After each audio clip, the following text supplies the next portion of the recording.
안녕하세요. 저는 올해 50을 넘긴 남성입니다. 10수년 전부터 작은 회사를 하나 운영해왔고 자수성가했다고 할 정도는 아니지만 나름대로 안정된 삶을 살아왔습니다. 결혼한 지는 25년이 되었고 성인이 된 아이 둘이 있습니다. 일도 가족도 제게는 항상 평범하고 무난한 일상이었죠. 특별히 큰 불만은 없었고 그저 가족이 제 옆에 있다는 것만으로도 나름 행복하다고 느끼며 살았습니다. 그러던 11월의 어느 날 제가 평생을 두고 기억하게 될 그날이 찾아왔습니다. 최근 들어 자꾸 체중이 줄고 소화가 잘 안 되는 느낌이 들어 병원을 찾았었죠. 혹시나 하는 마음에 큰 병원을 찾았고 수많은 검사 끝에 제게 췌장암 4기라는 판정이 내려졌습니다. 솔직히 의사 선생님이 말씀하던 순간이 잘 기억나지 않습니다. 말기입니다. 그 한마디가 마치 뇌리에 박힌 듯 울려 퍼졌고 그 이후로는 무슨 말을 들었는지 거의 기억이 나질 않아요. 불과 몇 개월, 그게 제가 남은 인생 동안 쓸 수 있는 시간의 전부라는 말을 듣고서 숨이 멎는 것 같았으니까요. 병원에서 나오는데 갑자기 밀려오는 혼란과 공포가 발걸음을 무겁게 만들었습니다. 내가 이렇게 갑자기 떠나야 한다면 가족들은 어떻게 될까? 오랫동안 함께한 아내에게 뭐라고 말을 꺼내야 할까? 솔직히 어디부터 어떻게 설명해야 할지 막막했습니다. 그래서 그날은 일찍 집으로 돌아가 아내에게 솔직히 털어놓기로 했습니다. 하루 종일 이런저런 생각을 정리하다 보니 다소 늦은 저녁이 되었더군요. 그런데 집에 가까워질수록 알 수 없는 불길한 예감이 나를 휘감았습니다. 집 앞에 다다랐을 때 그 예감이 단순한 기우가 아님을 깨달았습니다. 제가 가장 신뢰하던 사람 중에 한 명, 회사의 오랜 파트너였던 남성의 차가 우리 집 앞에 주차되어 있는 겁니다. 처음엔 머리가 하얘졌습니다. 그리고는 어쩐지 마음이 거칠어지며 이 상황이 설명되지 않는 찝찝한 불안으로 번졌습니다. 혹시나 그가 집에 방문할 이유가 있었나? 스스로에게 되묻고 또 되물었지만 대답은 떠오르지 않았습니다. 설마 하는 마음으로 집에 들어가기 전에 주머니에서 휴대폰을 꺼내 집 보안 카메라 영상을 확인해 보기로 했습니다. 그리고 그 순간 제 인생의 또 다른 페이지가 완전히 찢겨나가는 걸 느꼈습니다. 화면 속에선 웃음소리와 함께 여기저기 흩어진 옷가지들이 보였고 아내가 그 사람에게 몸을 기댄 채로 카메라 앞을 지나갔습니다. 서로의 귀에 뭔가를 속삭이며 침실 쪽으로 사라져가는 장면이 화면에 비치자 저는 손을 뻗어 화면을 꺼버렸습니다. 무거운 공기 속에서 모든 게 무너지는 느낌이 들었습니다. 잔인한 현실이었습니다. 병원에서 내 삶의 시안을 통보받았던 그 순간보다 더 고통스러웠습니다.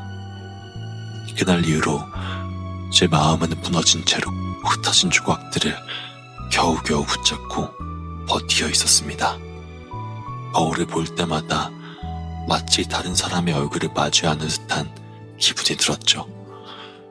제 모습은 그대로였지만 그 안에 담긴 모든 것은 다르게 변해버렸으니까요. 죽음이 가까워졌다는 현실과 함께 제가 아내에게서 받은 배신감이 이중으로 마음을 짓누르며 한시도 편할 날이 없었습니다. 하지만 제게는 아직 해야 할 일들이 많았습니다.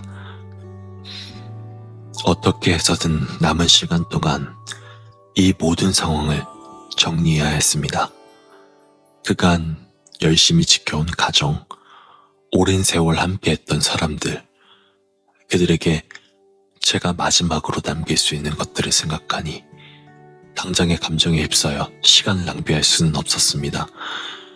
그래서 결심했습니다. 일단 제 마음과 이 상황을 차분히 다스린 뒤 남은 시간을 아이들을 위해 쓰자고요. 그리고 아내와의 관계는 차분히 끝을 맺어야겠다고. 그동안 제가 한평생 가족을 위해 쌓아왔던 모든 것을 잃지 않기 위해서라도 말입니다.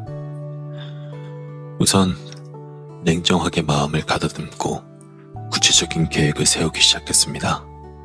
하루하루는 무덥고 더딘 시간이었지만 생각할수록 명확해지더군요. 가장 먼저 믿을 만한 변호사를 찾아갔습니다. 아내와 사업 파트너의 관계에 대한 증거를 모으고 이혼에 대한 준비를 철저하게 해야 했습니다. 언젠가 제가 떠나고 나면 그들이 제가 남긴 것을 마음대로 휘두르며 쥐락펴락할 거라는 생각을 하니 더더욱 참을 수 없었습니다. 불륜의 증거가 담긴 보안 카메라 영상부터 시작해 모든 자료를 철저히 수집해 두기로 마음먹었습니다. 변호사 사무실로 향하던 날, 제 속은 천근만근 무거웠습니다. 결혼 생활 내내 아내와 쌓아왔던 신뢰를 차갑게 분석하며 정리해야 한다는 현실이 아직도 믿기지 않았으니까요. 변호사는 제 상황을 무겁게 받아들이며 필요한 모든 준비와 절차를 하나하나 설명해 주었습니다. 이혼 소송과 유언장을 새로 작성하는 일, 불륜에 따른 재산 분할에 대한 방안까지 세부적으로 논의했고, 가능하면 법적으로 강력히 대비할 수 있도록 자료들을 꼼꼼히 챙겨주자는 조언도 받았습니다. 한편으로는 남은 삶을 어떻게 마무리해야 할지 대해서도 고민했습니다. 그저 아내와의 관계만 정리하는 게 아니라 제가 정말 사랑하는 사람들에게는 진정한 이별을 준비해야 했으니까요. 차마 자식들에게는 병세를 털어놓을 용기가 나지 않았습니다. 아이들이 저를 떠나보내기 위해 고통받는 걸 알아보고 싶지 않았으니까요. 그래서 속으로 결심했죠.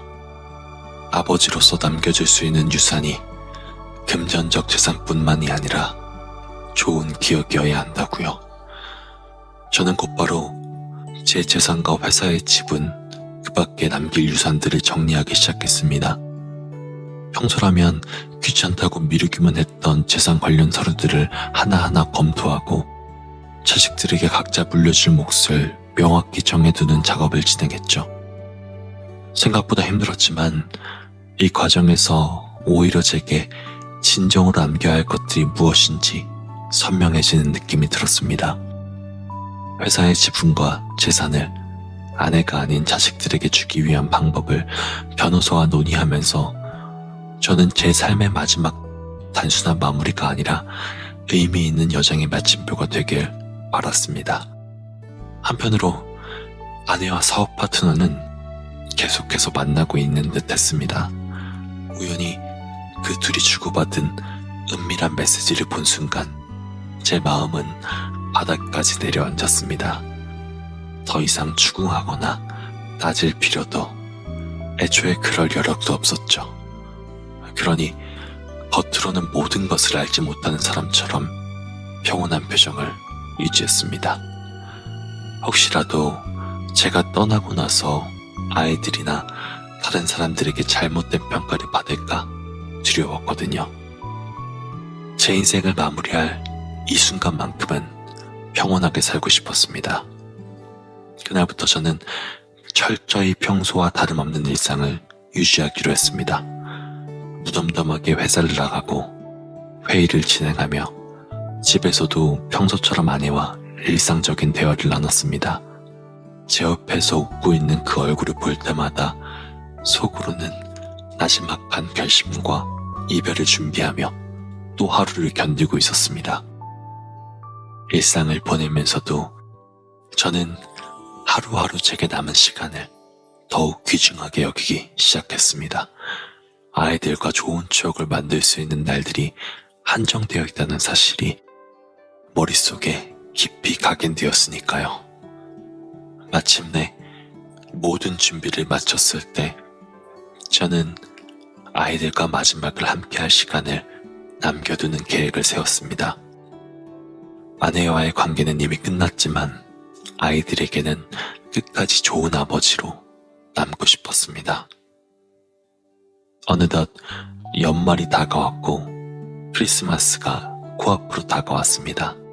우리 가족은 결혼 초부터 연말이면 함께 여행을 가곤 했지만 아이들이 커가면서 이런 전통도 자연스레 흐지부지 됐습니다.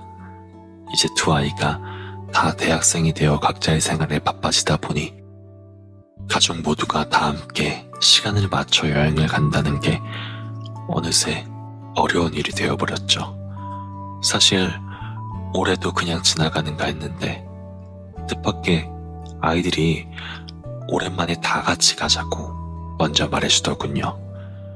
몇 년 만에 가는 가족여행이라 저로서는 그 어느 때보다 반가우면서도 묘하게 특별하게 느껴졌습니다. 아이들은 제 병을 모르고 있었지만 저는 그 어느 때보다도 남은 시간이 얼마 남지 않았다는 사실이 머릿속에 가득했습니다. 이 여행이 저에게는 마지막으로 남길 수 있는 아이들과의 시간이 될지도 모른다는 생각에 그저 아버지로서 좋은 기억을 남기고 싶은 마음뿐이었죠. 여행을 출발하던 날 공항에서 모처럼 모두 설레는 듯했지만 그리 따뜻하지만은 않았습니다. 마주치기만 하면 투닥거리는 남매를 보고 있자니 그 모습이 오히려 예전 모습 그대로라 미소가 지어졌습니다. 딸은 출발 전부터 챙겨야 할 준비물을 적어놓은 수첩을 꺼내며 분주했는데 그런 동생을 보고 아들은 꼭 그렇게까지 준비를 해야 속이 시원하냐며 웃으며 장난을 쳤습니다. 그런 오빠는 뭐 하나 챙긴 거라도 있어? 내 생각엔 폰 하나 들고 온 것 같은데? 딸이 말하자 아들은 뭐 나한테 필요한 건 다 머릿속에 있지 라며 어깨를 으쓱댔죠. 이내 딸은 깊은 한숨을 쉬며 아, 오빠랑 같이 여행 가는 것도 진짜 스트레스다 라고 하더니 마지못해 웃음을 터뜨렸습니다. 두 아이가 티격태격하면서도 서로에게 신경을 쓰는 모습이 정겹게 느껴졌습니다. 저 역시 아이들과 함께 밝은 얼굴로 시간을 보내기로 다짐하면서요. 현재 도착한 우리는 계획해둔 명소를 하나 둘 돌아다녔습니다. 아이들은 가는 곳마다 사소한 일로 실랑이를 벌이면서도 각자 고른 길거리 음식을 나눠 먹고 서로 사진을 찍어주며 금세 웃음꽃을 피웠습니다. 티격태격 하다가도 언제 그랬냐는 듯 얼굴을 맞대고 웃는 남매의 모습을 보며 저는 지금 이 순간이 영원히 기억 속에 남길 바라면서 아이들의 얼굴 하나하나를 눈에 담았습니다. 그러나 가족이 이렇게 가까이 있는데도 아내는 여전히 어딘가 멀리 떨어져 있는 듯했습니다. 한밤중 아이들이 잠든 호텔방에서 조용히 휴대폰을 들여다보며 미소 짓는 아내의 모습을 우연히 보았을 때 더 이상 이 이야기를 이어갈 필요도 없다는 생각이 들었습니다. 이제는 오직 아이들과의 시간에만 집중하고 이 여행이 아이들에게 소중한 기억으로 남기를 바랬습니다. 여행의 마지막 날 밤이 되자 호텔 근처의 레스토랑에서 근사한 저녁 식사를 하며 하늘을 돌아봤습니다. 아이들은 오랜만에 여행이라 서로 못다한 얘기를 쏟아내며 환하게 웃었고 저는 아이들을 보며 덩달아 미소를 지었습니다. 아들이 와인잔을 들고 다들 내년에도 행복했으면 좋겠어요 라고 말하자 딸도 잔을 들며 그러게 내년엔 오빠가 좀 준비성 있게 여행 와서 우리 가족 피곤하지 않게 했으면 더 좋겠지? 라며 익살스럽게 받아쳤습니다. 그 말을 들으며 저는 속으로 조용히 아이들이 저 없이도 행복하게 살아가길 빌었습니다. 아이들이 저를 바라보고 있는 모습이야말로 저에게 가장 큰 위안이자 마지막 희망이었으니까요. 여행에서 돌아온 후에도 내 머릿속엔 온통 그때의 장면들이 남아 있었습니다. 아이들이 환하게 웃던 모습, 식탁에 둘러앉아 서로 이야기를 나누며 깔깔대던 장면들. 이 모든 게 여전히 생생했습니다. 저는 매 순간 아이들의 얼굴을 떠올리며 이 기억들이 그저 지나가는 일이 아니라 마지막까지 나와 함께하기를 바랐습니다. 오랜만에 아이들과 함께한 그 시간이야말로 남은 날들을 버틸 수 있게 하는 힘이 되어주는 것 같았습니다. 하지만 현실은 곧 돌아왔고 아내와의 관계 또한 변한 게 없었습니다. 아내는 예전처럼 나와 함께 일상을 공유하지 않았고 여행에서도 불거졌던 알 수 없는 거리감은 오히려 더 강해진 듯 했습니다. 퇴근하고 집에 돌아와서도 저는 더 이상 대화를 시도하지 않았습니다.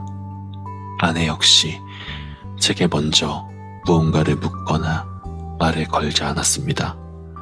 그녀가 여전히 나를 향해선 잠잠했지만 언제나 자신만의 무언가에 몰두하고 있다는 느낌이었죠. 사실 이젠 애써 확인할 필요도 없었습니다. 우리는 그저 같은 공간에 있을 뿐 각자 전혀 다른 세상을 살고 있었습니다. 그래서 저는 다시 마음을 굳히고 그간 준비해오던 일들을 하나씩 정리해 나갔습니다. 변호사와 만나 이혼 소송 준비를 점검하고 자산 분할과 아이들에게 남길 유산 분배 방안도 꼼꼼히 챙겼습니다. 이미 수집했던 자료들을 정리해 증거를 확보했고 모든 절차를 조용히 마무리했습니다. 이제 마지막까지 남길 것들을 하나하나 마무리할 때가 온 겁니다. 아이들에게는 여전히 제 병에 대해 입을 열지 않았습니다. 아이들에게 걱정과 슬픔을 떠안기고 싶지 않았습니다. 이번 여행에서 모두가 함께 웃고 즐긴 기억으로 충분하다고 느꼈습니다. 이제 남은 시간 동안 그 기억을 오롯이 지키며 마지막을 향해 조용히 나아갈 뿐이었습니다. 여행에서 돌아온 뒤로 남은 시간을 조용히 준비하던 저는 점점 다가오는 마지막 순간에 대해 새로운 결심을 하게 됐습니다. 아이들에게 진실을 말할 때가 되었음을 느끼지 않을 수 없었습니다. 나의 건강 상태와 연장 내용에 대해 정확히 알려주고 남은 재산을 직접 증여하는 자리도 필요하다고 생각했습니다. 아이들에게 혼란이나 불확실성을 남기지 않는 것이 제 마지막 책임이라 생각했죠. 마침내 결심을 굳힌 저는 변호사와 공직 변호사 그리고 아들, 딸만을 불러 그날을 준비했습니다. 이 자리엔 아내가 없는 것이 맞다고 판단했습니다. 그녀가 자리에 있어서는 이 모든 일에 대해 마음을 담아 전할 수 없으리란 생각이 들었으니까요. 저는 아이들에게 그저 중요한 이야기를 나눌 시간이 필요하니 자리에 와달라고만 했습니다. 아이들과 변호사들이 한자리에 모였을 때 아이들은 방 안의 무거운 공기에 긴장한 기색을 감추지 못했습니다. 변호사와 공증인이 있다는 것만으로도 상황이 심상치 않다는 걸 알았겠지요. 저는 아이들에게 침착한 목소리로 제 이야기를 차분히 들어달라고 부탁했습니다. 모든 이야기를 마치고 나면 필요한 서류에 서명해달라고, 그 후에 모든 질문에 답해주겠다고 덧붙였습니다. 어수선한 분위기 속에서 저는 아이들이 진지하게 경청하는 모습을 보며 한순간 마음이 저릿해졌습니다. 이제 이들에게 제가 준비해온 모든 것을 나누고 마지막 진실을 전할 순간이 온 것입니다. 조심스럽게 말을 꺼내며 저는 그동안 숨겨온 진단 사실부터 이야기하기 시작했습니다. 내게 남은 시간이 얼마 없다는 진실, 이미 2번째 진단까지 받았고 치료를 포기했다는 점을 하나씩 설명했습니다. 아이들의 얼굴이 순간 일그러지며 고개를 떨구었고 딸은 아무 말도 못한 채 딸을 바라보다가 방을 나가버렸습니다. 변호사와 공증인은 그저 조용히 자리를 지키고 있었습니다. 잠시 뒤 딸이 돌아왔고 그녀를 배웅한 아들 역시 분노와 슬픔에 차 침묵을 지켰습니다. 저는 조용히 이 결정을 통해 마지막 시간을 온전히 너희와 함께 보내고자 했다고 설명했습니다. 아이들이 어느 정도 감정을 추스리고 제가 왜 이토록 늦게 진단을 알렸는지 묻자 이 모든 일을 알리기 전 한 주라도 더 평범한 모습으로 일상을 유지하고 싶었고 그 시간 동안만은 죽어가는 사람이 아닌 평범한 아버지이자 남편으로 남고 싶었다고 조심스럽게 전했습니다. 이 설명을 마치자 아이들의 눈엔 아직도 풀리지 않은 분노와 슬픔이 서려 있었습니다. 저는 이 자리에 왜 아내가 빠져 있는지도 설명해야 했습니다. 아이들은 아내가 없는 것에 대해 이미 의문을 품고 있었고 마침내 저는 그동안 감추어온 진실을 모두에게 전하기로 했습니다. 그날 진단을 받고 일찍 집으로 돌아갔던 날의 일을 그리고 아내와 제가 믿어왔던 사람이 함께 나를 배신한 장면을 목격한 일을요. 말이 다 끝나기도 전에 딸의 손은 점점 더 굳어갔고 아들은 분노와 혼란을 감추지 못하고 말없이 앉아 있었습니다. 저는 끝까지 이 진실을 전하지 않고 떠나는 것이 오히려 더 큰 상처가 될 것 같아 이 자리에서 모든 것을 털어놓기로 했다고 설명했습니다.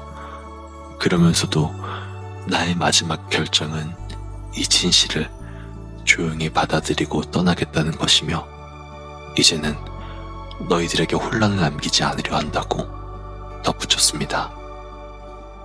이야기가 끝나자 방 안에는 무거운 침묵이 흘렀습니다. 아이들은 큰 충격에 휩싸인 듯 한동안 말없이 나를 응시했습니다.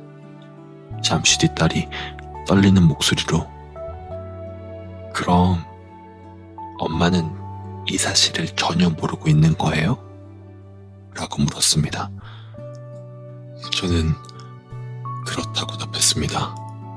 아내에게 모든 것을 알렸다면 분노와 싸움으로 남은 시간을 보내야 했을 것 같다고 대신 너희들에게 모든 것을 설명한 뒤 제 마지막 시간을 차분히 보내고 싶었다고 말했습니다.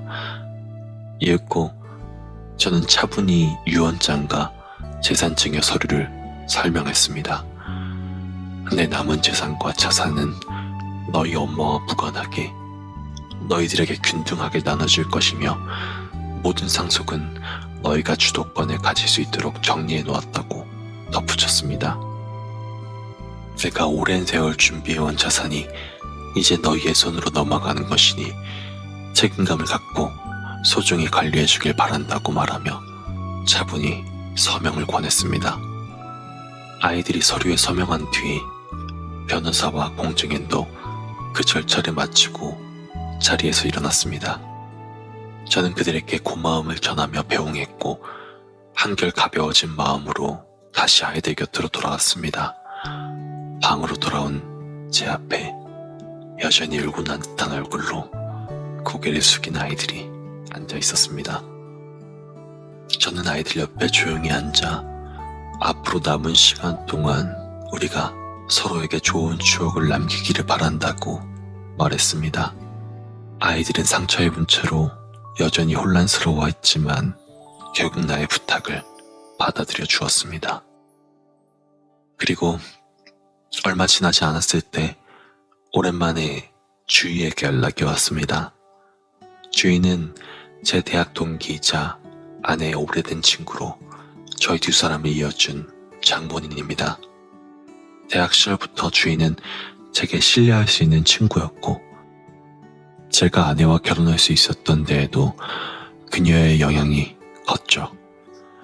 아내와도 학창시절부터 친구였기에 관계가 깊은 몇 안 되는 인물이기도 했습니다. 주인은 전화 너머에서 어딘가 조심스러운 목소리로 시간 괜찮다면 할 말이 있다며 잠깐 얼굴을 보자고 했습니다. 그날 우리는 조용한 카페에서 만나기로 약속했습니다. 약속한 시간에 카페에 도착하자 주인은 테이블에 앉아 나를 기다리고 있었습니다. 평소에 밝은 성격이던 그녀는 무겁게 입을 떼며 최근 아내와의 일에 대해 이야기하기 시작했습니다. 주인은 지난주 아내가 지인들과의 모임에서 술에 취해서 충격적인 고백을 했다고 했습니다. 아내는 무척 취한 상태였고 그 자리에서 불륜 사실을 주인에게 털어놓았다는 겁니다.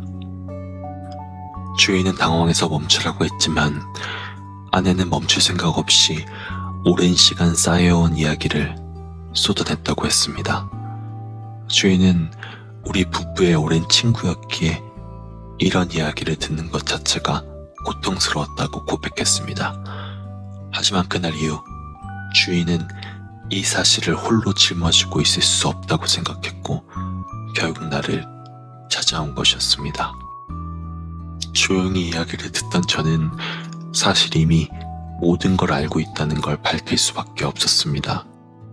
저는 주위에게 몇 달 전 진단 결과를 전하려고 일찍 집에 돌아갔다가 보안 카메라를 통해 직접 목격한 일에 대해 털어놓았습니다. 이 말을 들은 주인은 충격에 잠시 말을 잇지 못했고 곧 무겁게 고개를 끄덕였습니다. 그제야 저는 주위에게 몇 가지 확인하고 싶은 점들을 물었습니다. 혹시 아내가 다른 사람들에게도 이 사실을 털어놓은 건 아닌지. 주인은 천천히 고개를 저었습니다. 아내는 당시 무척 취해 있었고 그 고백이 그날 처음이자 마지막이었다고 했습니다. 주인은 곧 나를 향해 이런 일은 절대 퍼뜨리지 않겠다며 다른 이들에게도 비밀로 하겠다고 덧붙였습니다. 이 대화를 마무리할 무렵 저는 그녀에게 한 가지 부탁을 더했습니다. 아내와의 관계가 정리될 때까지 잠시라도 평소처럼 대하고 그녀의 신뢰를 잃지 않도록 해달라는 요청이었죠. 주인은 제 부탁을 들어주겠다고 약속했습니다. 저는 아내와 정면으로 대면할 때가 되었다는 걸 깨달았습니다. 전 아내와 조용히 마주 앉아 모든 것을 이야기하고 관계를 마무리하려 합니다. 얼마 뒤 다가오는 결혼 25주년을 핑계 삼아 식사를 하러 나가려고요.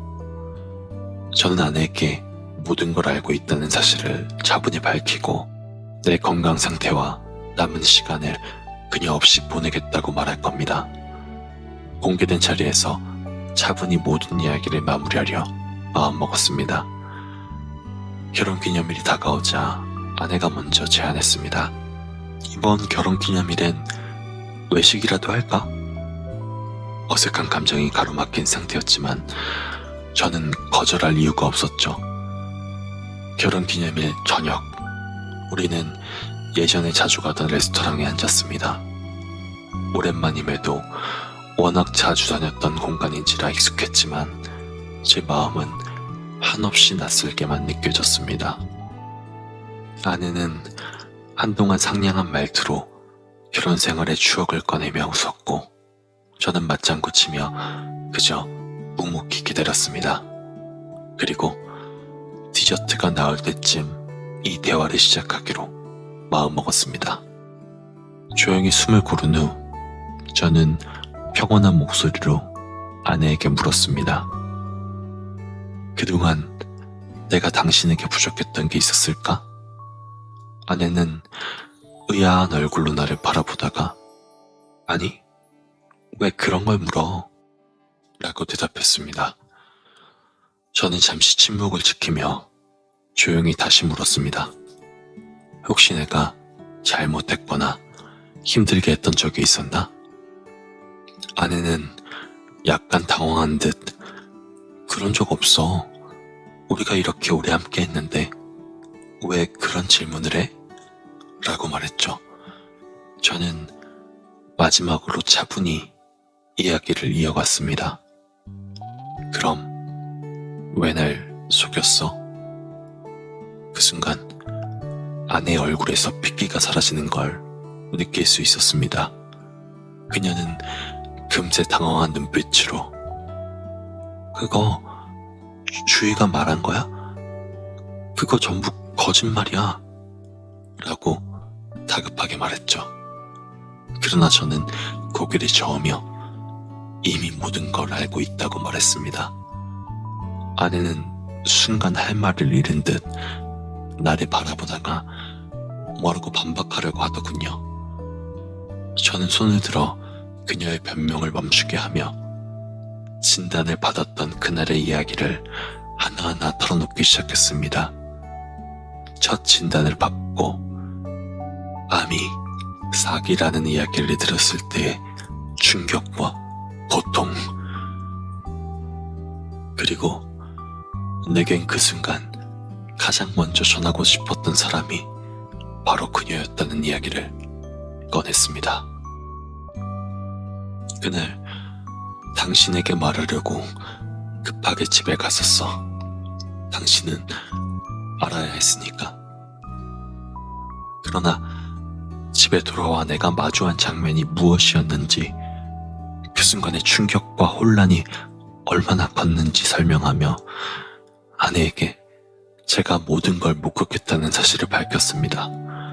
저는 그날 집의 보안 카메라를 확인한 후부터 지금까지 얼마나 깊이 무너져 왔는지를 털어놓았습니다. 이야기를 들으며 아내는 잔뜩 위축된 채 얼굴을 들지 못하고 묵묵히 고개만 숙이고 있었습니다. 한동안 침묵이 흘렀고 저는 조용히 손에 든 가방을 열어 아내에게 준비해온 이혼 서류와 편지가 든 봉투를 건넸습니다. 이제 더 이상 너와 함께할 이유가 없어. 이혼 서류에 사인하고 나와 내 가족에게 연락하지 말아줘. 저는 그녀에게 집은 택배로 처가해 보내겠다고, 그동안 머물던 집에서 나가달라고 차분히 전했습니다. 아내는 봉투를 받아들고 손을 떨며 말을 꺼내려 했지만 저는 더 이상 듣고 싶지 않다며 손을 들어 막았습니다. 더 이상 어떤 변명도 듣고 싶지 않아. 아내는 힘없이 고개를 숙였고 저는 더 이상 그녀를 보지 않으려 택시를 불러 조용히 자리를 떠났습니다. 모든 걸 끝냈다는 생각에 조금은 홀가분했지만 텅 빈 집에 들어서니 씁쓸한 상실감이 밀려왔습니다. 마음을 가라앉히려 애쓰다 결국 아들과 딸에게 메시지를 보냈습니다. 짧게 엄마한테 다 이야기하고 이혼하기로 했다. 그만 적었습니다. 보내고 얼마 지나지 않아 아들과 딸에게서 연달아 전화가 왔습니다. 전화를 받자마자 두 아이는 무슨 일인지 다급히 물었고 저는 담담히 상황을 설명해 주었습니다. 전화를 끊고 나니 짐을 챙겨 며칠간 머물러 있겠다고 아이들에게 메시지가 오더군요. 다음날 아이들은 정말로 제 곁에 찾아와 주었습니다. 큰 말 없이 묵묵히 제 곁을 지켜주는 두 아이 덕분에 저는 그날 밤의 무거운 기억에서 조금씩 벗어날 수 있었습니다. 덕분에 마음 한편이 조금은 평온해졌습니다. 그리고 며칠 후 주희에게서 연락이 왔습니다. 최근에 건너 아내의 소식을 전해 들었다고 했습니다. 제가 떠난 그날 밤 아내가 무너져 내렸고, 이후 아내가 불륜 상대에게 연락해 상황을 이야기했지만 상대방은 그녀를 외면했다고 하더군요. 저는 주위의 말을 들으면서도 담담히 고개를 끄덕였고, 이제 이 모든 상황을 흘러가는 대로 두기로 결심했습니다. 주인은 마지막으로 제가 괜찮은지를 묻고 조용히 통화를 마무리했습니다. 아이들이 제 곁을 지켜주는 날들이 이어졌고, 아이들의 다정함 속에서 저는 제가 해야 할 일들을 하나씩 마무리하고 있었습니다. 주변 사람들은 조만간 제 진단 사실과 결혼 생활의 파탄을 알게 되겠죠. 곧 이어질 동정과 위로의 말을 예상하지만 이젠 더 이상 어떤 특별한 배려도 필요 없습니다. 저는 그저 앞으로 남은 날들을 조용히 지내며 병원을 되찾고 싶을 뿐입니다. 최근엔 아직 걸어다니며 일상을 보내고 있다는 사실에 감사하며 지내고 있었습니다. 하지만 기침이 깊어지고 조금만 걸어도 숨이 차올라 곧 숨이 막힐 것 같은 느낌이 들곤 합니다. 가슴속에 끊임없는 불편함이 남아있죠.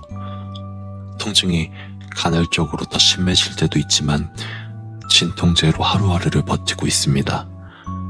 아직 큰 불편함 없이 걸을 수 있다는 것만으로도 충분히 감사할 따름입니다. 그동안 사랑하는 사람들과 함께 시간을 보내면서 평온한 일상을 만끽하고 있습니다.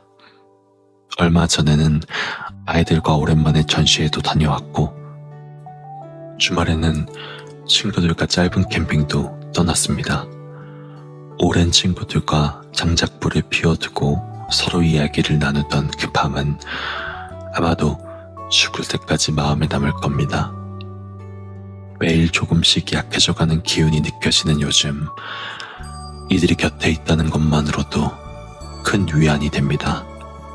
아내는 몇 번이나 저에게 연락을 시도했지만 저는 대리인을 통해 더 이상 답할 말이 없다는 뜻을 전했습니다. 이혼 소식이 알려지자 그녀는 사회적 모임에서 철저히 배척당했다고 합니다. 아이들에게도 몇 번 연락을 시도했던 것 같습니다. 변명과 사과를 하며 어떻게든 관계를 회복해보려 했겠지만 아이들의 반응은 차가웠습니다. 며칠 전엔 방에서 들려오는 큰 소리에 문 너머로 멈춰섰습니다. 딸의 목소리가 떨리며 날카롭게 울려 퍼졌습니다. 이제 와서 뭘 어쩌겠다는 건데? 제발 그만해. 이제 엄마 목소리는 아예 듣고 싶지도 않아. 어떤 말을 주고받는지는 끝까지 알 수 없었지만 냉정한 목소리에서 그동안 쌓여온 실망과 거리감이 느껴졌습니다. 아내의 말은 이제 아이들에게 더는 닿지 않는 듯 했습니다. 저는 그게 응당한 결과라고 생각했습니다. 그 일이 있고 며칠 후 예상치 못한 일이 벌어졌습니다. 아침에 갑자기 어지러움과 함께 숨이 가빠졌고 곧바로 의식을 잃었습니다. 아들과 딸이 급히 구급차를 불러 병원으로 옮겨졌고 정신을 차려보니 병실 침대에 누워 있었습니다. 제 옆에는 걱정스러운 얼굴로 나를 바라보는 아들과 딸이 있었죠. 의사는 며칠간 병원에 머물며 상태를 관찰하는 게 좋겠다고 했지만 저는 병원에서 더 머무는 게 내키지 않았습니다. 그러나 아이들은 강하게 병원에 남아달라고 설득했고 결국 아이들의 뜻을 받아들였습니다. 저는 제 상태를 혼자서 감당하지 않도록 잠시나마 안정을 취할 수 있게 병원에서 상태를 지켜보기로 했어요. 그날 밤 병실에서 잠들었다가 깨어났을 때 예상치 못한 사람이 곁에 있는 것을 발견했습니다. 아내였습니다. 그녀가 어떻게 들어왔을지 생각하다 보니 아마 간호사에게 자신을 아내라고 소개했을 거란 생각이 들었습니다. 한동안 제 얼굴을 말없이 바라보던 그녀는 어느새 제 손을 잡고 낮은 목소리로 무언가를 중얼거리기 시작했습니다. 미안해 라는 말이 들렸고 그녀의 눈가가 촉촉해진 것을 보니 아마도 자신의 실수를 후회하는 모양이었습니다. 저는 무겁게 손을 뺐습니다. 그녀는 다시 손을 잡아보려 했지만 저는 그 손을 뿌리치고 고개를 저으며 차갑게 거절했습니다. 이내 아내가 물러난 뒤 저는 간호사에게 다시는 아내가 들어오지 못하게 해달라고 부탁했습니다. 며칠 후 마침내 병원을 나와 집으로 돌아왔고 아이들은 나를 가까이서 돌보기 위해 당분간은 돌아가며 제 곁에 머물기로 했습니다. 이제는 아들, 딸과 함께 소소한 일상 속에서 조용히 지내고 있습니다. 주위도 종종 들러 제 상태를 살피며 말없이 배려해 주었고 저는 점차 삶이 다시 평온해지는 것을 느꼈습니다. 지금 저는 사랑하는 사람들과 남은 시간을 조용히 보내며 단순한 일상에서 얻는 작은 기쁨들을 되새기고 있습니다. 이 모든 일을 정리해 글로 전하며 한편으로는 가슴이 한결 가벼워지는 것을 느낍니다. 앞으로의 시간이 얼마나 남았는지 알 수 없지만 적어도 내게 소중한 사람들 곁에서 조용히 지낼 수 있다는 것만으로도 충분히 감사할 따름입니다. 제 곁을 지켜주는 아들과 딸, 그리고 진심으로 나를 걱정해주는 친구들 덕에 저는 여전히 버티고 있습니다. 저는 남은 시간을 억지로 붙잡으려고 하지 않고 그저 흐르는 대로 받아들이기로 했습니다. 매일 아침 눈을 뜨고 하루를 살아가며 마주하는 일상 하나하나가 더없이 귀중합니다. 이 기록이 나의 마지막을 향한 다짐이자 지금까지의 삶을 정리하는 나만의 고백이 되기를 바랍니다. 마지막 순간까지도 제 곁에 있어줄 사람들과 함께 조용히 제 삶의 마지막 페이지를 넘길 준비를 해보려고 합니다. 여기까지 오늘의 사연자분께서 보내주신 사연이었는데요. 얼마 뒤 사연자의 자녀분께서 안타까운 소식을 보내주셨습니다. 이어서 읽어드리겠습니다. 안녕하세요. 아버지의 유품을 정리하다가 작성 중이시던 메일을 발견했습니다. 아버지께서 겪으셨던 고통스러운 경험을 글로 정리하고 나니 속이 다 시원하다고 하시며 임금님 귀는 당나귀 귀 이야기가 이해가 된다고 하셨던 게 기억이 납니다. 아버지께서 마지막으로 남기고 싶으셨던 이야기를 그대로 전하고 싶어 메일을 보냅니다. 안녕하세요. 이 편지가 전달될 때면 아마도 저는 더 이상 이곳에 없겠지요. 겪은 일들을 글로 정리하며 저는 마지막 날들을 더 따뜻하게 보낼 수 있었습니다. 가족이 제 흔적을 그리워할 때 이 작은 기록이 고통이 아닌 큰 위로가 되리라 믿습니다. 마지막으로 꼭 드리고 싶은 말이 있습니다. 사랑하는 사람들과 함께하는 오늘이야말로 우리에게 가장 소중한 시간입니다. 저처럼 떠나는 순간이 오기 전에 제발 가족과의 시간을 충분히 누리고 마음을 전하세요. 제가 떠나더라도 여러분 모두가 서로를 소중히 여기며 살아가길 바랍니다. 아버지는 떠나기 전까지도 저희를 향한 사랑과 치료를 받지 않기로 하신 결정을 굳게 지키며 떠나셨습니다. 유품을 정리하면서 아버지가 생전 얼마나 많은 사랑과 배려를 저희에게 남겨주고 떠나셨는지 다시금 느낄 수 있었습니다. 마지막 순간까지 아버지는 저희와 함께 계셨고 평온하게 눈을 감으셨습니다. 아버지가 떠나신 후 어머니는 결혼 기간 동안 함께 모은 재산 일부만 가져가셨고 나머지 부분에는 손을 댈 수 없었습니다.